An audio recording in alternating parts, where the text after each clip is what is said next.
Terpujilah nama Tuhan. Firman Tuhan berkata, carilah dahulu kerajaan Allah, maka semuanya itu akan ditambahkan kepadamu. Dan saat ini, mari kita cari Tuhan, karena di dalam Dia ada keselamatan. Haleluya!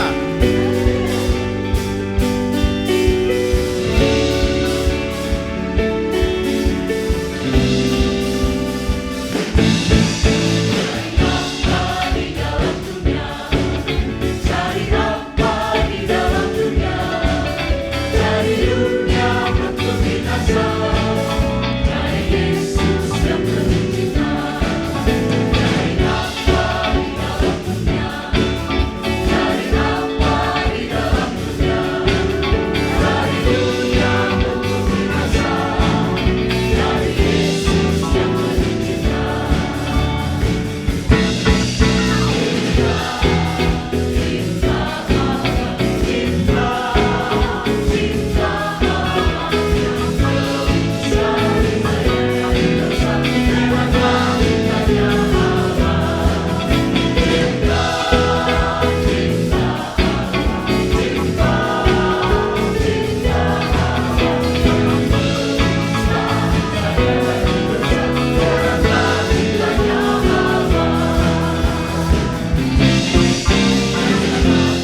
Haleluya.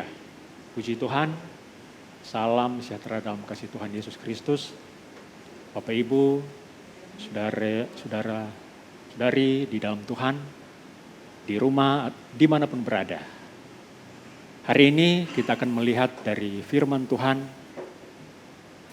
yang diberikan tema keselamatan Allah bagi orang yang takut akan Tuhan. Kita akan membuka di dalam kitab Mazmur pasal 85 ayatnya yang ke-10. Mazmur 85 ayat yang ke-10, firman Tuhan berbunyi demikian.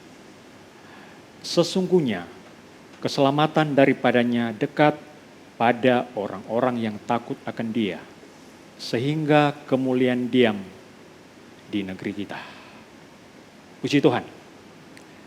Bapak Ibu, saudaraku di dalam Tuhan, hari-hari terakhir ini kita diperhadapkan dengan situasi yang sulit, situasi yang mencemaskan.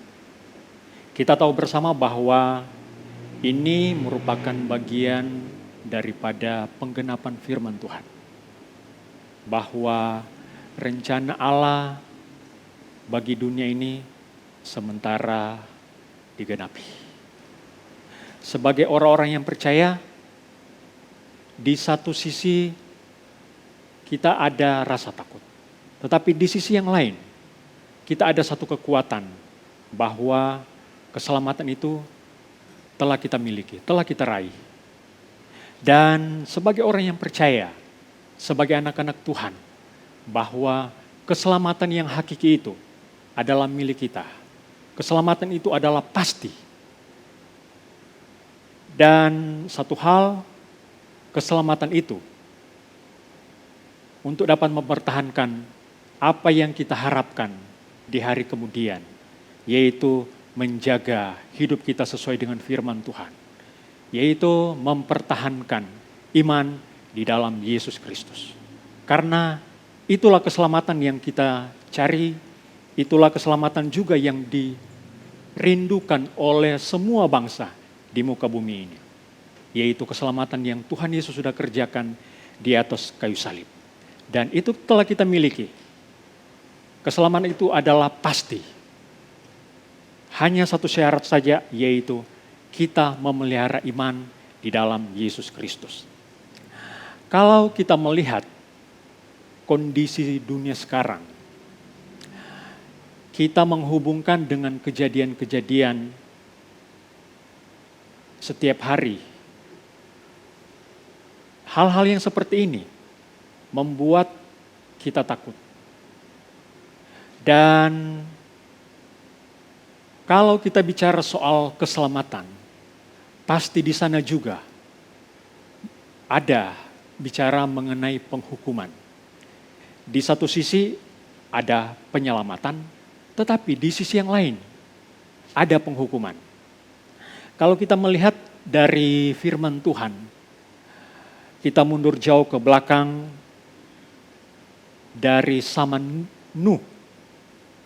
Bagaimana orang-orang yang hidup di zaman Nuh, apa yang mereka lakukan adalah jahat di mata Tuhan. Sehingga Tuhan mengambil tindakan menghukum orang-orang yang hidup di zaman Nuh. Tetapi ada satu keluarga yang diselamatkan lewat penghukuman Allah itu, yaitu keluarga Nuh. Kenapa keluarga Nuh diselamatkan oleh Tuhan? Jawabannya karena keluarga Nuh ini adalah orang-orang yang takut akan Tuhan. Setelah zaman Nuh masuk di generasi Abraham, kita sudah tahu kisah mengenai kota Sodom dan Gomora yang dihukum oleh Tuhan. Apa yang dilakukan oleh orang-orang di zaman Abraham itu, di kota Sodom dan Gomora, adalah perbuatan-perbuatan yang jahat di mata Tuhan. Sehingga pada waktu itu ketika Tuhan menghukum kota ini, hanya ada satu keluarga yang diselamatkan, yaitu keluarga Lot. Bapak Ibu, rupanya peristiwa peristiwa yang seperti ini, di mana ada penghukuman, kemudian di balik penghukuman itu ada penyelamatan yang Tuhan sudah sediakan. Rupanya terus berlangsung. Kalau kita melihat sejenak apa yang terjadi dengan kota Niniwe.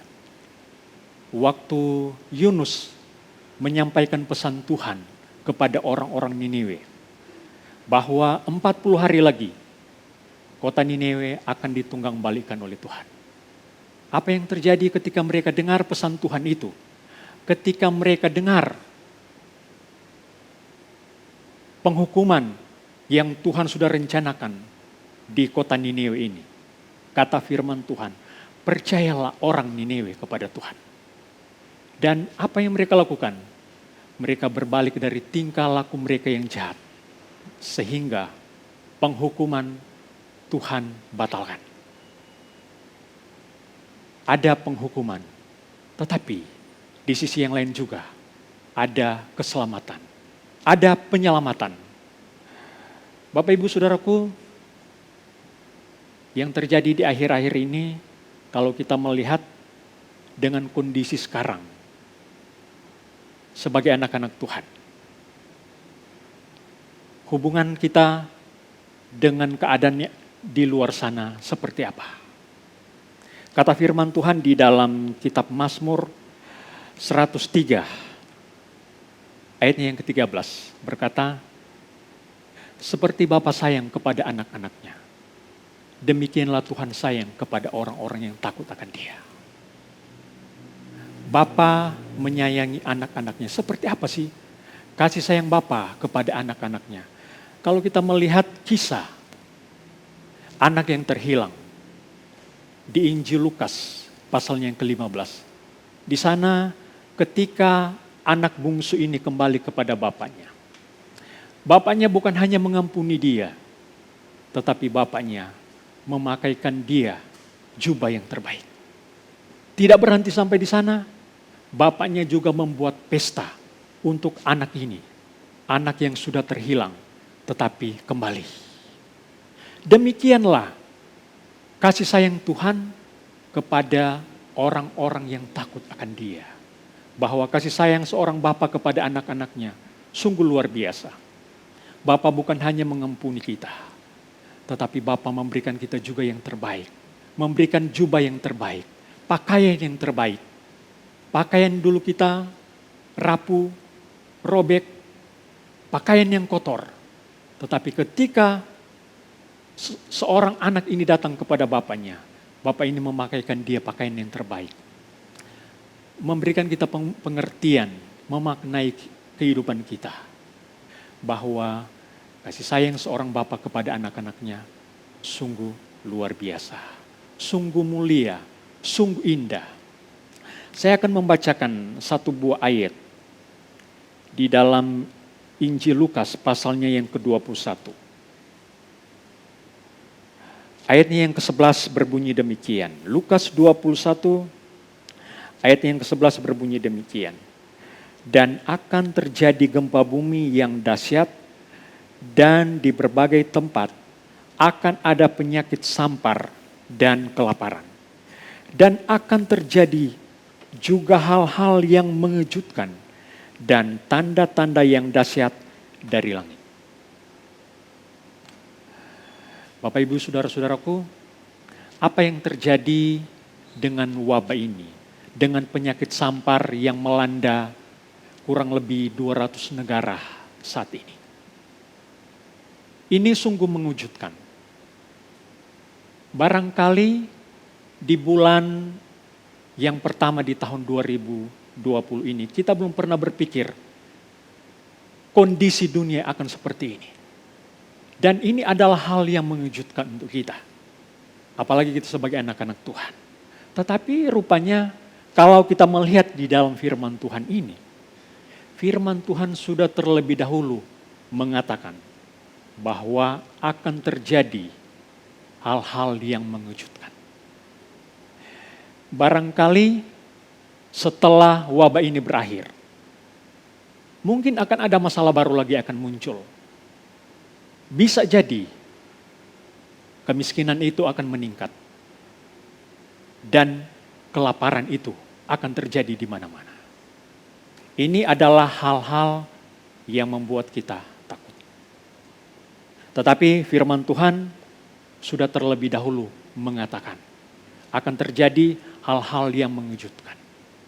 Dan akan juga terjadi hal-hal atau tanda-tanda yang dahsyat yang dari langit. Salah satu yang belum bisa dijelaskan oleh ilmu pengetahuan kebenarannya mengenai UFO itu. Benda terbang yang tidak dikenal. Yang keseharian kita katakan, kita sebut alien. Sampai sekarang ilmu pengetahuan belum bisa membenarkan.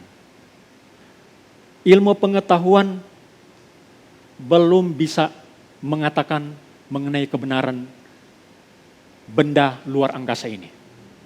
Seandainya benda itu memang ada, firman Tuhan sudah terlebih dahulu mengatakan bahwa akan ada tanda-tanda yang dahsyat dari langit.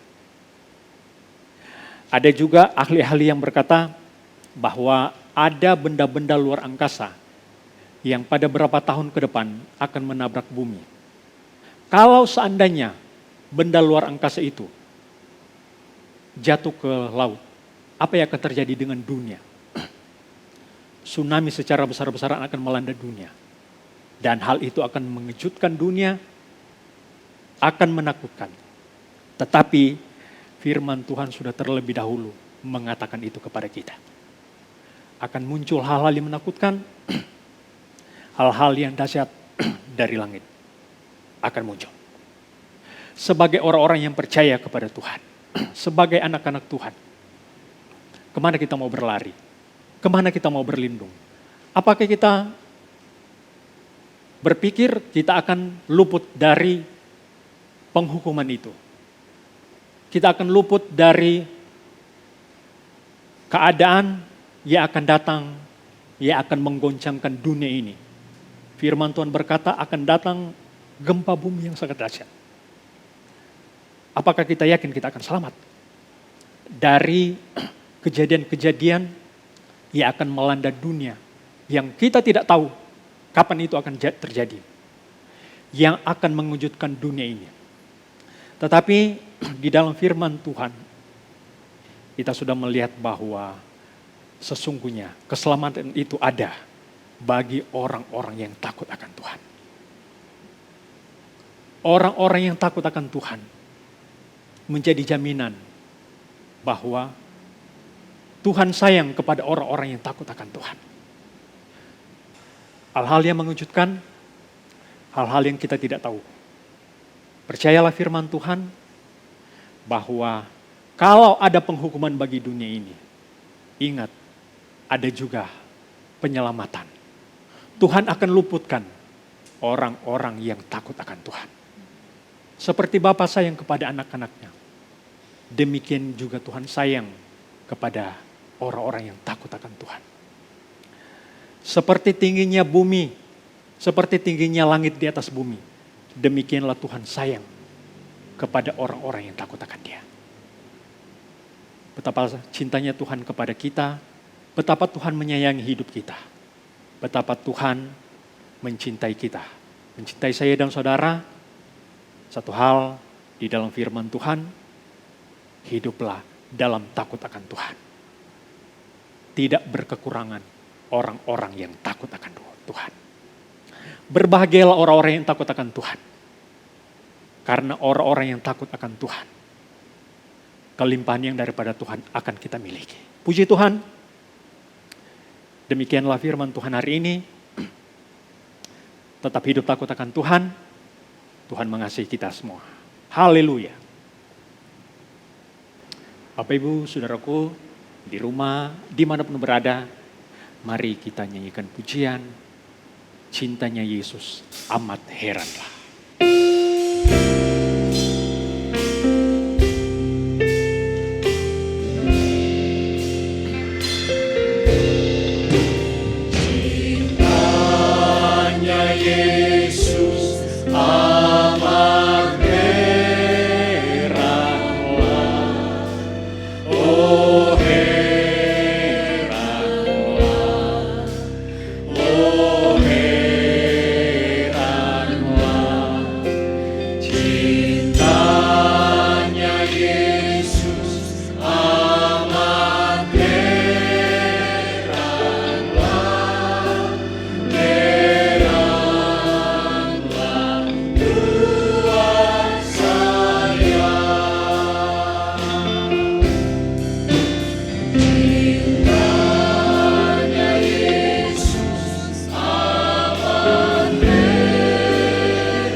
Engkaulah Tuhan kami, Allah kami. Engkau yang sudah menyelamatkan kami ya Tuhan. Keselamatan ada di dalam Engkau. Keselamatan itu adalah sebuah kepastian di dalam Engkau. Ya Tuhan, kami akan tetap mempertahankan keselamatan itu. Menjaga keselamatan itu sampai Tuhan datang kembali. Bawalah kami Tuhan, sebagai umat Tuhan, untuk hidup takut akan Engkau. Orang-orang yang takut akan Engkau diselamatkan dari penghukuman. Diluputkan Tuhan dari bencana. Ini merupakan bagian daripada firman-Mu Tuhan, apa yang terjadi sekarang. Bagian daripada rencana Tuhan bagi dunia ini. Tuhan akan menghukum dunia ini. Tetapi Tuhan akan menyelamatkan juga orang-orang yang percaya kepada Engkau. Tuhan, bulatkanlah hati kami untuk takut akan nama-Mu. Karena nama-Mu itu berkuasa. Nama-Mu itu ajaib. Engkaulah Tuhan kekuatan kami. Terima kasih buat kebenaran-Mu Tuhan yang datang kepada kami saat ini. Menghadapi dunia akhir-akhir ini ya Tuhan. Kami rindu selalu Tuhan, kami diluputkan oleh Tuhan. Dari setiap bencana malapetaka yang melanda dunia ini. Kami akan tetap berpegang terus kepada firman-Mu ya Tuhan. Bahwa sekali Yesus tetap Yesus. Keselamatan itu Tuhan adalah hidup kami. Bagian kami ya Tuhan. Tuhan, biarlah kami anak-anak Tuhan, orang-orang yang percaya dimanapun berada, tetap hidup sesuai dengan firman-Mu. Kasihanilah orang-orang yang ada di luar sana ya Tuhan, yang belum kenal Engkau. Selamatkanlah mereka juga ya Tuhan. Tolonglah bangsa kami, tolonglah juga bangsa-bangsa yang lain ya Tuhan. Apa yang terjadi dengan dunia pada beberapa bulan terakhir ini ya Tuhan. Yang begitu menggoncangkan dunia ini ya Tuhan. Membuat dunia ini terpukul dengan wabah ini. Tuhan, ini adalah hal-hal yang mengejutkan. Tetapi firman-Mu telah terlebih dahulu mengatakannya. Dan kami akan tetap hidup sesuai dengan firman-Mu. Bahwa Tuhan akan luputkan orang-orang yang takut akan Engkau. Tolonglah bangsa kami ini ya Tuhan. Biarlah Tuhan bawa bangsa kami ini untuk bisa keluar dari masalah dunia yang ada sekarang ini. Terima kasih ya Tuhan. Bagimu segala pujian, hormat, dan kemuliaan. Berkati kami semua. Berkati anak-anak Tuhan yang ada di rumah, dimanapun berada. Tuhanlah yang memagari kami semua dengan anugerah Tuhan. Seperti perisai. Bentengilah kami anak-anak Tuhan, orang-orang yang percaya dimanapun berada. Terima kasih ya Tuhan, terpuji nama-Mu. Kami mengucap syukur, kami berdoa dalam nama Tuhan Yesus Kristus. Haleluya, amin.